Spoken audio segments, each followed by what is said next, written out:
So can Xscape even measure up to a group like SWV?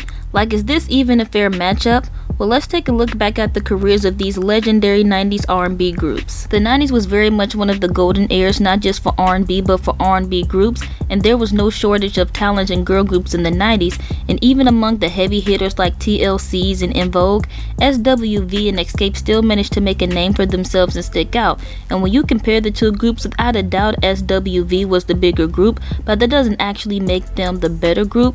But in terms of overall success, SWV takes the cake. So they came out in '92 and their first album was an instant hit.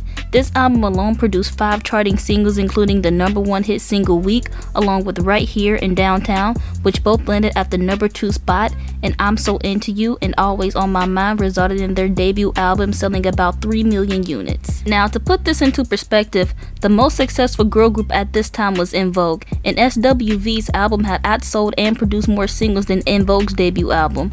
Their songs even crossed over and topped the pop charts, allowing them to be an international success. Now, Xscape came in right behind them with Just Kicking It, which was a #2 hit, along with Understanding It Tonight, and their debut album sold over 1 million records. And just off the back, you could see and hear the difference in these two groups. Xscape, being from Atlanta, kinda had that same oversized, baggy hip-hop style that TLC was rocking in their first era, and SWV, being from New York City, also had that tomboyish style, but a bit more elegant and girly, kinda like what Mary J. Blige had going on. Their overall swag, along with how well their voices blended together, secured them success. Stay with me, my pride knocks me right off of my feet.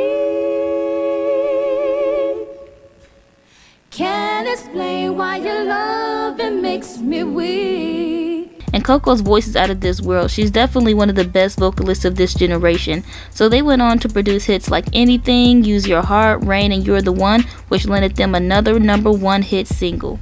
Anyway, when it's all said and done, they sold over 25 million records worldwide, making them one of the best-selling girl groups of all time. So I see why some people say SWV versus Xscape isn't a fair battle, but Verzuz at this point is more of a celebration than a battle.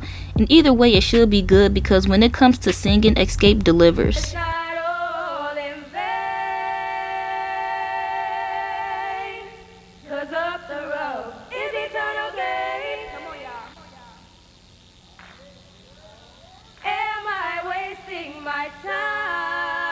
And they had success with hits like Who Can I Run To, Feel So Good, and My Little Secret. And they also had some pretty good features, but even with Jermaine Dupri backing them, they still really didn't measure up to the impact of SWV. A large part of what held Xscape back is the imaging. When you look at the most successful girl groups at this time, they all fit into a certain beauty standard, and unfortunately for Xscape, they were seen as the ugly ducklings, and even Jermaine Dupri admitted that it held them back. In an interview, he said, "Everybody in the industry just kept calling this group the ugly girls that were singing. Biggie had something to say about them in his song Dreams, and it hunted us for so long." And Candy added, "It was all about being pretty and we looked like guys." And because they were seen as undesirable, that certainly limited the group's success, which is so messed up because they could have been bigger. Now, as time went on, their image and sound did evolve when they got with the program and embraced their sexier side, and the music reflected this. The first album was very much upbeat, but by the later albums they slowed it down and became a bit more sensual, and what they did worked because each of their albums went platinum. But though Xscape wasn't as big as SWV, they functioned better as a group.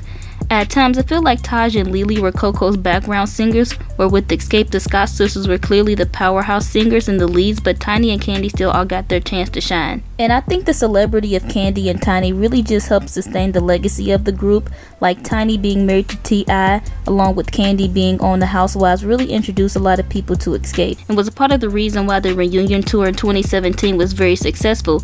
Candy even said she felt like the group is more popular now than they were back in the 90s, but nonetheless, you know, they were able to sell out arenas with performing music that's over 20 years old.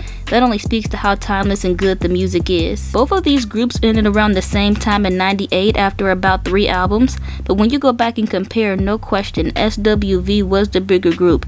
But both of these groups were legendary and set a standard that a lot of the girls today aren't meeting.